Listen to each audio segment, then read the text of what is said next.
Hello friends, how are you? Please subscribe my channel for daily new update. Controversial plans for 180 new homes, a new school and country park on the outskirts of a city have taken a major step forward.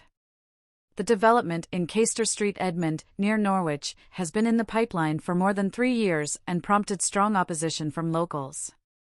However, the dropping of a key objection from Norfolk County Council has made it more likely it will now get the green light.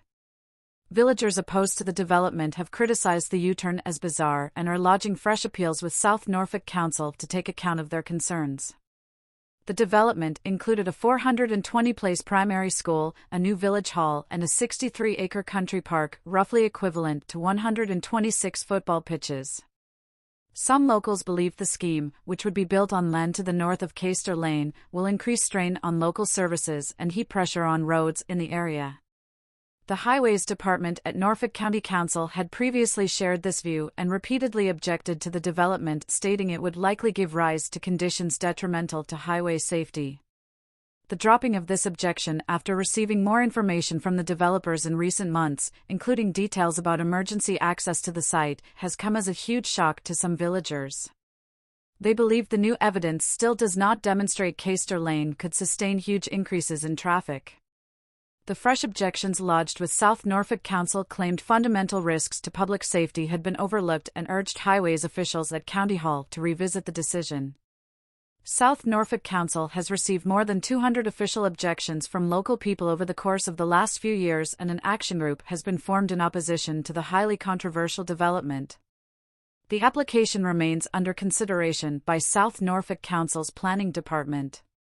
Caister contains the remains of the Roman market town of Vent Icenorum, although the proposed development is at the opposite end of the village, on land north of Caister Lane close to Framingham Earl and Arminghall.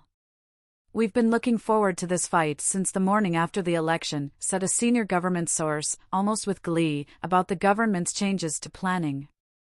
Ministers are prepared to take on political rivals who don't want to accept the government's new housing targets, to prove to the country that Labour really does want more people to own a home, for more voters to have access to a safe, warm, permanent house within this parliament.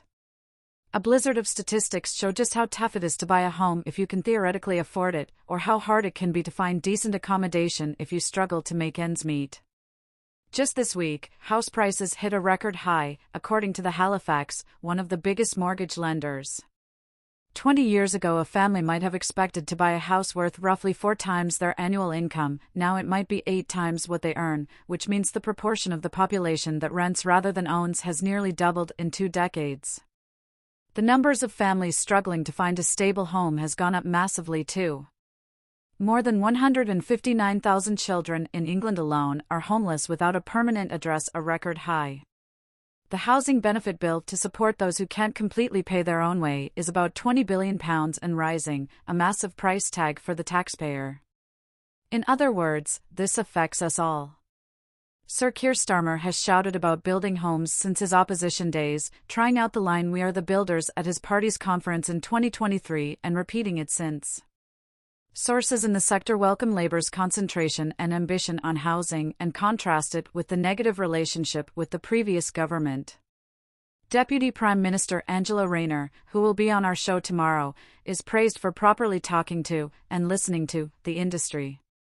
"It's brilliant to have a government that wants to fix the market. It's pretty broken," a housing leader said.